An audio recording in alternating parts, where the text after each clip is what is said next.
క్రీస్తు యేసునందు ఉంచవలసిన విశ్వాసము ద్వారా రక్షణార్థమైన జ్ఞానముని కలిగించుటకు శక్తిగల పరిశుద్ధ లేఖనములు బాల్యము నుండి నీవు ఎరుగుదు గనుక ఎవరి వలన నేర్చుకుంటే ఆ సంగతి తెలుసుకొని వాటి యందు నిలకడగా ఉండుము.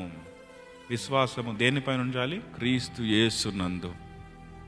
ఈరోజు చాలా మంది విశ్వాసం అంటే ఏంటి అంటే, విశ్వాసం అంటే దేన్నైనా నమ్మడం విశ్వాసం కాదు. విశ్వాసము అంటే ఏంటంటే, నేను దేవుని నమ్ముతానండి, దయ్యాలు కూడా నమ్ముతున్నాయి. నమ్మటం వేరు, విశ్వసించటం వేరు. విశ్వసించడం అంటే ఏంటి? మీకు అర్థం కావాలని ఒక చిన్న ఉదాహరణ చెప్తాను. ఒక పెద్ద నది ఉంది. ఆ నదికి ఇటువైపు నుంచి అటువైపు నుంచి ఒక పెద్ద తాడు కట్టాడు ఒక ఆయన. తాడు కట్టి ఆ తాడు పైన తను నడుస్తూ ఉన్నాడు.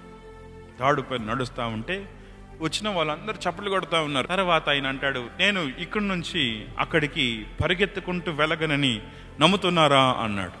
అందరూ మేము నమ్ముతున్నాం అన్నారు. ఆయన అట్లాగే అటు పరిగెత్తుకుంటూ వెళ్ళాడు, మళ్ళీ పరిగెత్తుకుంటూ వచ్చాడు. తర్వాత ఈ వెహికల్ని ఈ తాడు మీద నుంచి ఇక్కడి నుంచి అక్కడికి తీసుకెళ్తాడని మేము ఎంతమంది నమ్ముతున్నట్టు మేము నమ్ముతున్నాం అన్నారు. ఆయన అట్లాగే ఆ తాడు పైన ఆ బండిని అటు తీసుకెళ్ళాడు, మటు ఇటు తీసుకొచ్చాడు. తర్వాత మీలో ఒకరు నేను ఇక్కడి నుంచి అక్కడికి తీసుకెళ్ళినని నమ్ముతున్నారు అంటే అందరు నమ్ముతున్నాం అన్నారు. సరే, మీలో నమ్మిన వాళ్ళు ఒకరు రండి అన్నాడు. ఒకరు రాలేదు.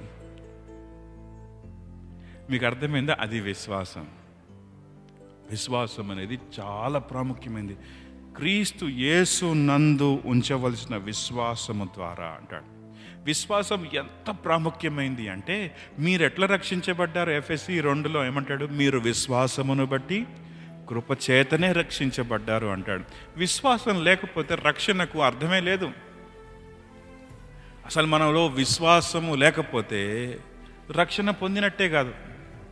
విశ్వాసం అనేది రక్షణకు చాలా ముఖ్యమైన కదా. విశ్వాసము ఎవరిపైన అంటే క్రీస్తు యేసునందు.